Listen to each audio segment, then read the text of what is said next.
Assalamualaikum warahmatullahi wabarakatuh. Jumpa lagi di channel Ummu Hania.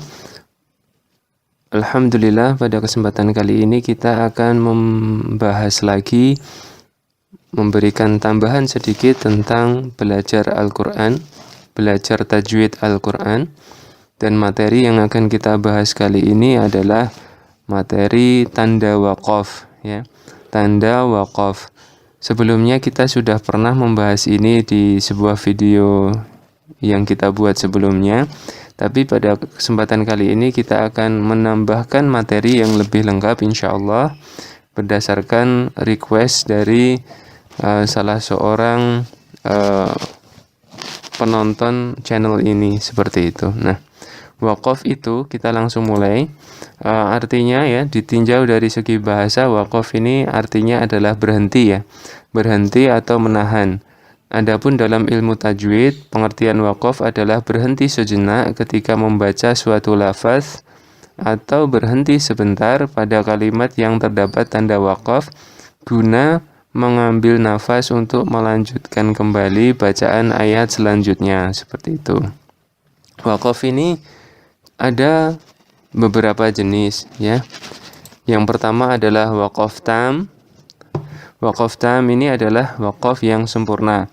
Disebut demikian karena memberhentikan suatu bacaan secara sempurna, tidak terputus di tengah-tengah ayat atau bacaan, sehingga tidak mempengaruhi makna dari suatu ayat yang tengah dibaca, karena tempat berhentinya tidak berkaitan dengan ayat atau makna sebelum atau sesudahnya, seperti itu. Nah, waqaf jenis yang kedua adalah waqaf kaf. Ini adalah waqaf yang wajar atau pas. Disebut demikian karena memberhentikan suatu bacaan dengan sempurna, tidak terputus di tengah-tengah ayat atau bacaan, tetapi sebenarnya ayat tersebut masih mempunyai kaitan dengan arti dan ayat sesudahnya. Nah, jenis waqaf yang ketiga adalah waqaf hasan, yaitu waqaf yang baik. Waqaf yang baik ini disebut demikian karena memberhentikan bacaan tanpa mempengaruhi arti dan ayat sesudahnya, namun secara bacaan ayat tersebut masih berkaitan dengan ayat sesudahnya. Nah, jenis waqaf yang ketiga, yang keempat, yang terakhir adalah waqaf qabih.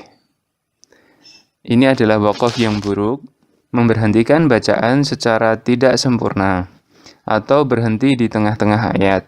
Usahakan untuk menghindari waqaf ini karena ketika berhenti di sini, lafaz dan arti yang kita jadikan waqaf tersebut masih berkaitan dengan lafaz dan arti sesudahnya, sehingga bisa membuat arti yang berbeda pula pada suatu bacaan. Nah, dari beberapa waqaf ini kita diperingatkan ya sekaligus bahwa untuk melakukan waqaf ya, berhenti sejenak ya dalam ketika membaca Al-Qur'an, bagusnya memenuhi ketentuan-ketentuan waqaf yang sudah ada. Biasanya kalau di Al-Qur'an tanda-tanda waqaf itu sudah pas ya, tinggal mengikuti saja, seperti itu. Nah, bagaimana sih cara hukum membacanya? Nah, ini yang pertama ya, ada 6 hukum ya dalam tanda waqaf ini. Bagaimana cara memberhentikannya? Ini yang pertama, yaitu ketika berhenti di akhir kalimat yang berharokat sukun atau mati, maka ketika berhenti atau waqaf dalam membacanya tidak ada perubahan sama sekali. Ya, contohnya adalah ini. Farghab, fahaddits a'malahum. Nah, seperti itu. Karena di belakang ini sudah berharokat sukun, maka berhentinya tidak ada perubahan sama sekali. Jadi tetap aja farghab fahaddits a'malahum. Nah, seperti itu. Selesai. Nah, hukum yang kedua adalah ketika kita berhenti atau waqaf pada suatu kalimat yang akhir kalimat tersebut tidak berharokat sukun atau mati atau alias masih hidup atau berharokat, seperti itu. Baik berharokat fathah, kasrah ataupun dhammah. maka huruf terakhir yang ada pada kalimat tersebut bisa dibaca sukun mati, ya. Contohnya adalah seperti ini, lafaz al-baladi menjadi al-balad, ya. Al-baladi menjadi al-balad. Lalu khalaqa menjadi khalaqo. Seperti itu. Jadi dibaca qafnya ini menjadi sukun, dalnya ini menjadi sukun, seperti itu. Itu hukum yang kedua, ya. Nah, hukum yang ketiga, ketika berhenti atau waqaf yang kalimatnya punya akhiran tak marbutoh, ya, tak marbutoh, ya. Tak marbutoh itu seperti ini, ya. Kita sudah membahasnya berkali-kali pada channel ini. Baik letaknya di tengah maupun di akhir kalimat, maka membacanya adalah dengan mengganti tak marbutoh itu dengan huruf ha yang dibaca sukun mati, ya. Tak marbutoh, ketika bertemu tak marbutoh, dia akan diubah menjadi ha sukun, ya.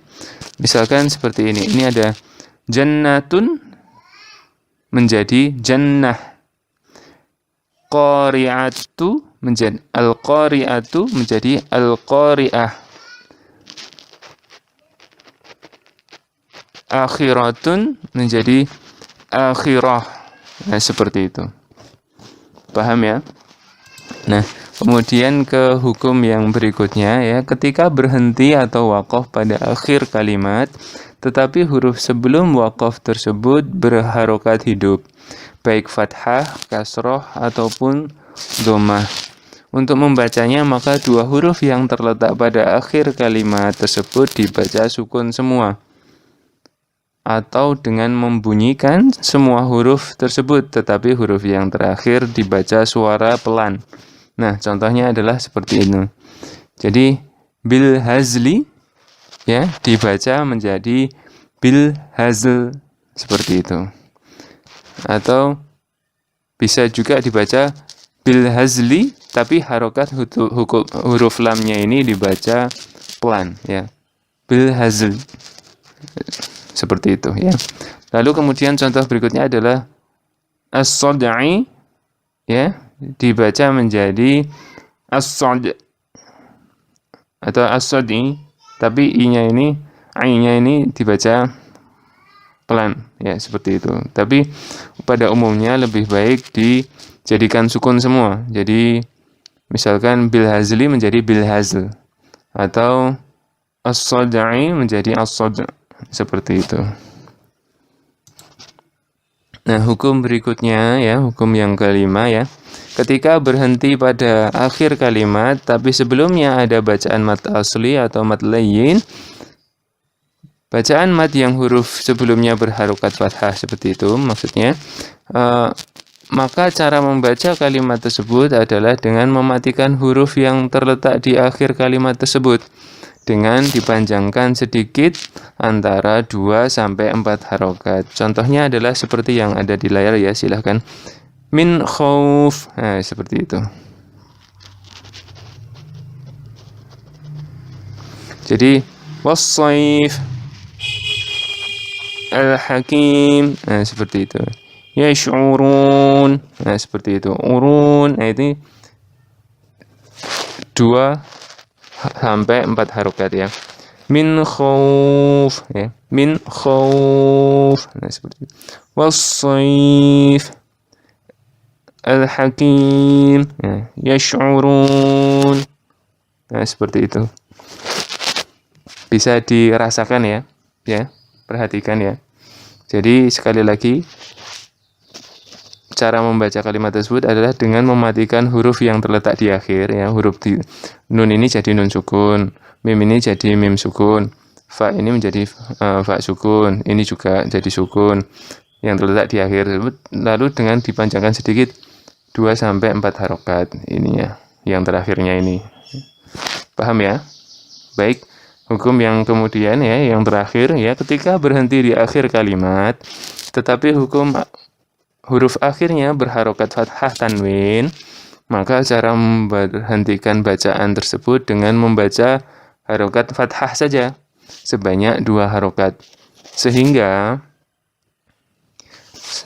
ketika berhenti bacaannya menjadi bacaan mad iwad, contohnya akan seperti ini. Misalkan ini ya, afwajan ya, afwajan menjadi afwaja, seperti itu ya. Salaman menjadi salama, seperti itu. Paham ya? Mudah sekali insyaallah. Nah, itulah cara jenis-jenis hukumnya ya, hukum. Kalau tadi sudah kita bahas jenis-jenis, lalu hukum-hukum, lalu kemudian kita akan membahas tanda-tanda waqaf sekarang ya. Yang pertama adalah yang mim ya, huruf seperti ini ya.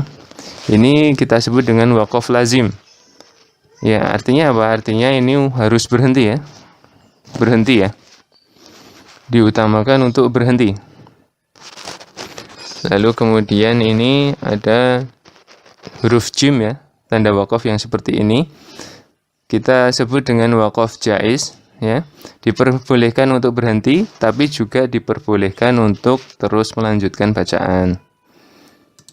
Nah, lalu kalau seperti ini ya, ada qaf sama fa seperti ini adalah waqaf mustahab ya. Waqaf mustahab. Ini di sini boleh berhenti seperti itu. Lalu ada huruf lam alif seperti ini ya. Ini kita sebut adamul waqfi. Ini tidak boleh berhenti ya. Jadi kalau nemu ini ya jangan berhenti. Jadi lanjut saja bacaannya seperti itu. Nah, ini tanda berikutnya ini adalah ta ya, huruf ta seperti ini. Ini adalah waqaf mutlak. Waqaf mutlak. Ini diharuskan berhenti ya. Lalu kemudian tanda waqaf berikutnya adalah tanda sin, huruf sa ini, sin. Ini kita sebut saktah ya, saktah. Lalu dia aturannya berhenti sebentar tanpa mengambil nafas dan melanjutkan bacaan ya. Sekali lagi, berhenti sebentar tanpa mengambil nafas dan melanjutkan bacaan seperti itu. Nah, ini ada titik 3 seperti ini ya. Di depan, terus nanti ada bacaan lagi, terus di belakang seperti itu. Nah, ini kita sebut dengan waqaf mu'anaqah ya, waqaf mu'anaqah. Nah, ini aturannya adalah berhenti pada salah satu tanda waqaf ini ya, jangan di keduanya. Jadi kalau ada ayat gitu sudah berhenti di depan, maka yang di belakang ini dianggap tidak ada. Jadi lanjut aja terus. Tapi kalau yang di depan ini tidak berhenti, maka yang di belakang harus berhenti. Nah, seperti itu. Nah, tanda waqaf berikutnya adalah qaf, huruf qaf seperti ini. Kita sebutnya adalah qila alaihil waqfu. Boleh berhenti ya, tetapi lebih baik meneruskan bacaan atau wasol karena telah berhenti pada waqaf sebelumnya seperti itu. Ini ingat ya, bentuknya qaf, hurufnya qaf. Lalu kemudian zain, ada waqaf yang hurufnya zain seperti ini. Ini kita sebut waqaf mujawwas. Ya, boleh berhenti tapi lebih baik untuk diteruskan wasol ya. Seperti itu. Nah, lalu kemudian ini ada bentuk yang seperti ini ya. Ini kita sebut dengan wasol aula. Ini lebih baik untuk meneruskan bacaan atau wasol daripada berhenti ya. Perhatikan bentuknya ya. Lalu ini ada lagi, ada bentuk seperti ini ya. Ini waqaf aula ya, lebih baik untuk berhenti daripada diteruskan. Jadi ingat bedanya ya. Kalau ini qaf lam ya seperti ini, maka ini lebih baik untuk berhenti, sedangkan jika shad lamnya ini kita lebih baik meneruskan daripada berhenti. Jadi ini kebalikan seperti itu. Jadi bisa dipahami ya. Nah, ini yang terakhir ya, tanda waqaf ini waqaf akhir surah ya. Bentuknya seperti ini atau ini ya. Tanda berhenti yang terletak pada akhir surat atau akhir ayat. Seperti itu. Ya, ini adalah tanda satu rukuk gitu biasanya seperti itu. Nah, Saya rasa cukup sekian ya, ini adalah tanda-tanda wakofnya ya. Tadi sudah kita bahas definisi wakof, lalu kemudian jenis-jenisnya, lalu kemudian aturannya, cara wakofnya seperti apa, berhentinya gimana, seperti itu. Lalu kemudian kita sudah bahas tanda-tanda wakof seperti itu. Saya rasa cukup sekian, semoga ini cukup berguna ya buat rekan-rekan semua. Jangan lupa like, subscribe, dan share. Sampai jumpa di pertemuan berikutnya dengan materi yang berbeda insya Allah.